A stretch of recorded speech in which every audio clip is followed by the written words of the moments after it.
Во шумата во која некогаш сите пееле.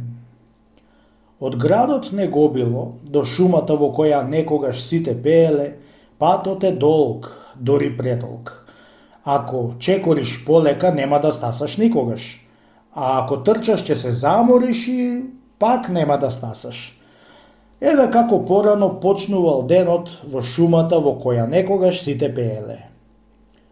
Штом ќе изгреело сонцето, од една грмушка ќе излезела желка, ќе ја подадела главата од својата жолта кора и ќе запеела: шуми бреза, цути дрен, уште еден стаса ден.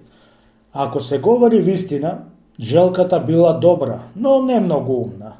Таа и не кажала некоја мудрост, зашто сите знаеле дека брезата шуми, дека дренот цути и дека денот изгрева по секоја ноќ.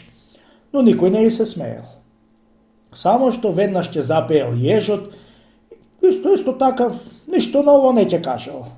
Сонце грее, сјае зрак, нов ден кај нас дојде пак. И тогаш качунките, јагликите, булките, вртипопот, сите ќе се занишале и ќе запееле: сонце грее, цути дрен, добар ден, добар ден. И сите во оваа шума со песни говореле. Само старата букова пенушка крај потокот се мачела да запее. И секогаш истото ќе го кажала: сонце, ден, бреза, глок. Не знаела да пее и ќе молкнела. Штом потокот ќе го чуел тоа сонце, ден, бреза, глок, чудно ќе ја завршил песната на пенушката: клоко, клок, клоко, клок. Штом ќе молкнал потокот, буковата пенушка ќе се фалела: ете така се пеа, ме чувте ли, а? Но никој не ја слушал. Сите ќе се смиреле. Во тоа време Славеот ја почнувал својата песна. Еден ден Славеот почнувал да пее: чирулак, чирулик, никој нема таков глас, никој друг, освен јас. Никој друг, шумеле ја сиките и брезите. Никој друг, клокотело пенливото поточе. Никој друг, трепереле цветовите. Само јас, викала победнички буковата пенушка. Славеот, учителот по пеење, не ги слушал и продолжувал: чирулук, чирулак, шумо моја, свете мој, ќе го слушаш утре пак мојот пој. Твојот пој. Сакале сите да потврдат, но некои плашливо свикале оддалеку: идат мечката, волкот и лисицата. Како гром да удрил во шумата. Цвеќето се наведнало, животинките се скриле, птиците одлетале, а Славеот ништо не слушал и не гледал. Пеел ли пеел. Мечката прва влегла во шумата. Почнала да кине јагоди, да ги гази синоличките и да мрмори, кога еве го и волкот. Ги покажал забите и почнал да го бара зајакот. А итрата лисица предпазливо се доближила до грмушката на која пеел Славеот и го фатила. Мало Славејче, жолто опавче, сладко залаче, рекла таа. Чекај, рекол волкот, не го јади. Ќе го однесеме во нашата пештера и ќе го затвориме в кафес. Инаку е кај нас невесело. Нека ни пее. Така е, рекла мечката. Јас како крал на арамиите строго забранувам да се изеде Славеот. Нека биде во нашата пештера и нека пее. Лисицата, колку и да не сакала, морала да го послуша. Од тогаш во шумата никој не запел, па дури ни буковата пенушка не се пофалила веќе дека знае да пее. И еден ден во оваа шума стасало шеќерното дете. Прва го видела од брезата брборливата сојка и запискала: иде некој, ни волк, ни лисица, ни мечка не е.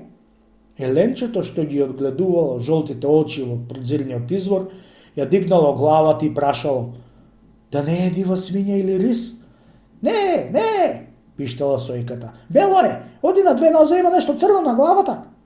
А желката, која била стара 301 година и уште неколку дена повеќе, мислела дека е најумна и просто објаснила. Ако е бело, тогаш е снег. Еленчето ѝ рекло, ама слушаш ли, оди на две нозе? Ако оди на две нозе, тогаш е штрк. Божем се сетила желката. Пак еленчето ѝ рекла, ама има нешто црно на главата. Желката не се збунила и по трет пат рекла, како веднаш не се сети. Штом има црна глава, па тогаш е оджачар. Сите што го слушале умното објаснување на желката се исплашиле. Темјанушките, мајчината душичка, здравецот и другите цвеќиња се завиткале во своите лисја, треперејќи и чекајќи снег. Жабата рипнала од жолтиот воден цвет во потокот и се скрила под еден камен, плашејќи се од штрк. Сојката, дроздалецот, клукалчето и другите птици се згрчиле во густите стеблаци, верувајќи дека на вистина нешто страшно ќе дојде. Шеќерното дете не знаело каква тревога предизвикало и весело чекорело. Кога стасало до трите печурки под буковата пенушка, застанало и весело поздравило. Добар ден, драги пријатели! Печурките ги симнале капите и се наведнале. Сите три рекле во еден глас, за нас нема добар ден. Детето се зачудило и прашало, зошто за нив нема добар ден? А тие му рекле се. За пакоста на планинските арамии и за украдениот славеј. Вистина е, се е така, рекол ежот кој се извлекол од својата дупка. Се охрабрили и другите. Еленчето, зајачето, желката и галабот му пристапиле на детето. Живееме со страв, рекле. Мечката, волкот и лисицата можат пак да ни дојдат. И сите почнале да го молат шеќерното дете да им помогне и да го ослободи пленетиот славеј. Би ви помогнал, само како? Се замислило детето. Како? Повториле сите. Никој не знаел како. Најпосле желката предложила. Да ги прашаме бубалките, може би тие ќе знаат. Да ги прашаме, се зарадувале сите. Пак желката почнала да мудрува.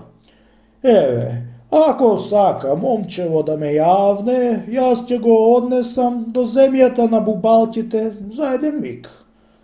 А може и мене да ме јавне, рекол зајакот. Патот го знам и јас. Детето го јавнало зајакот и ветило, ако знаат бубалките како да го ослободам славеот, јас ќе ве ослободам. Зајакот потрчал како ветар, а желката рекла, па не е лошо ни зајакот да го носи, и тој е брз.